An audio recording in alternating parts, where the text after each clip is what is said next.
আজকে এই রেসিপিটা দেখার পর এমন কেউ থাকবে না যার লোভ লাগবে না। এই দেখো গাইস, এই প্যানকেকটা এতই মজার ছিল যে আমি ভিডিও করব কি আমার দেখে শুধু খাইতে ইচ্ছে করে। তোমরা দেখতে থাকো আর আমি খাইতে থাকি। আমার মনে হয় না এই রেসিপিটা দেখার পর কেউ এইভাবে ট্রাই না করে থাকতে পারবে। এত সহজভাবে তৈরি করে নেওয়া যায়। প্রথমে 2টা ডিম নিয়ে তার ভিতরে দিয়ে দিলাম 1 কাপের কিছুটা কম চিনি। চিনিগুলোকে ভালোভাবে মিশিয়ে নেব। যতক্ষণ না পর্যন্ত চিনিগুলো একদম গলে যায় ততক্ষণ পর্যন্ত ঘেটে নিতে হবে। এরপর যে চিনিগুলো কিন্তু একদম গলে গিয়েছে, কোনো ইলেকট্রিক বিটারের প্রয়োজন নাই, চামচ দিয়ে এভাবে গুটলেই হবে। এরপরে এতে দিয়ে দিলাম 1 কাপ পরিমাণ ময়দা। আমি একবারে দিয়ে দিচ্ছি গাইস, কারণ আমার হাতে অত সময় নাই। পেটে খিদা লাগছে, তাড়াতাড়ি কিছু একটা বানায় খেতে হবে তাই। এরপরে দিয়ে দিলাম বেকিং পাউডার 1 চা চামচের মতো। এরপরে দিয়ে দিলাম কোকো পাউডার, দিয়েছি এখানে হচ্ছে 1/3 কাপ। এগুলোকে ভালোভাবে মিশিয়ে নিতে হবে। একটা শক্ত শক্ত একটা ডোয়ের মতো হবে।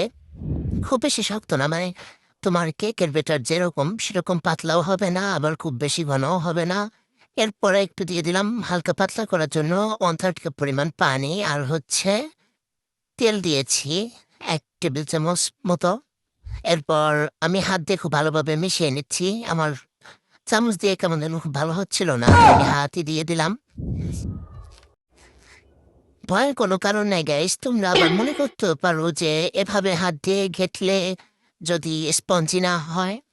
অবশ্যই সেরকম কিছু হবে না, অনেক স্পঞ্জি হবে, তোমরা দেখতেই পারবা। তো বেটারের ঘনত্বটা তোমরা নিশ্চয়ই বুঝতে পারছো, এটা খুব বেশি পাতলাও না, আবার খুব বেশি ঘনও হবে না।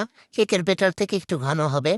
এরপর একটা চামচ দিয়ে প্যানের উপর দিয়ে দিচ্ছি, কিন্তু দেখো এটা লাগতেই চাচ্ছে না, প্যানের গায়ে উঠে আসতেছে বারবার।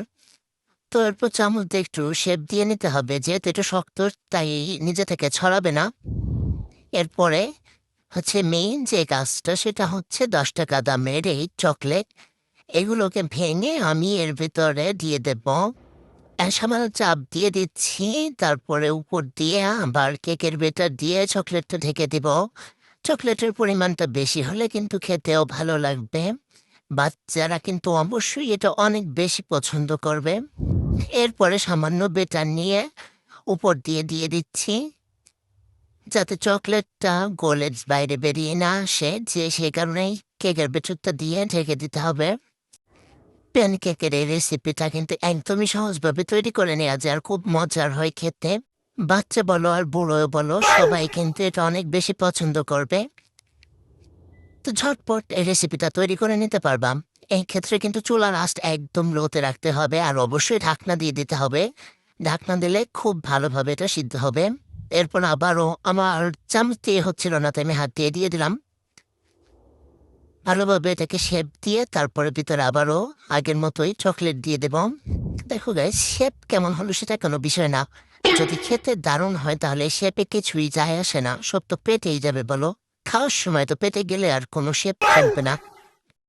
এরপর একদমই লো আছে, চুলার সব থেকে লো আছে, এটাকে দিয়ে দেবা, একদম ঢাকনা দিয়ে দেবা। যেহেতু বেটারটা একটু মোটা করা তাই সিদ্ধ হতে বেশি সময় লাগবে না, কিন্তু তারপরেও লো আছে দেয়া লাগবে, তা না হলে পুড়ে যাবে আর উপর থেকে কাঁচা থেকে যাবে। এরপর উল্টে দিলাম, কিন্তু এক একটা একটু পুড়ে গেছে, কোনো ব্যাপার না।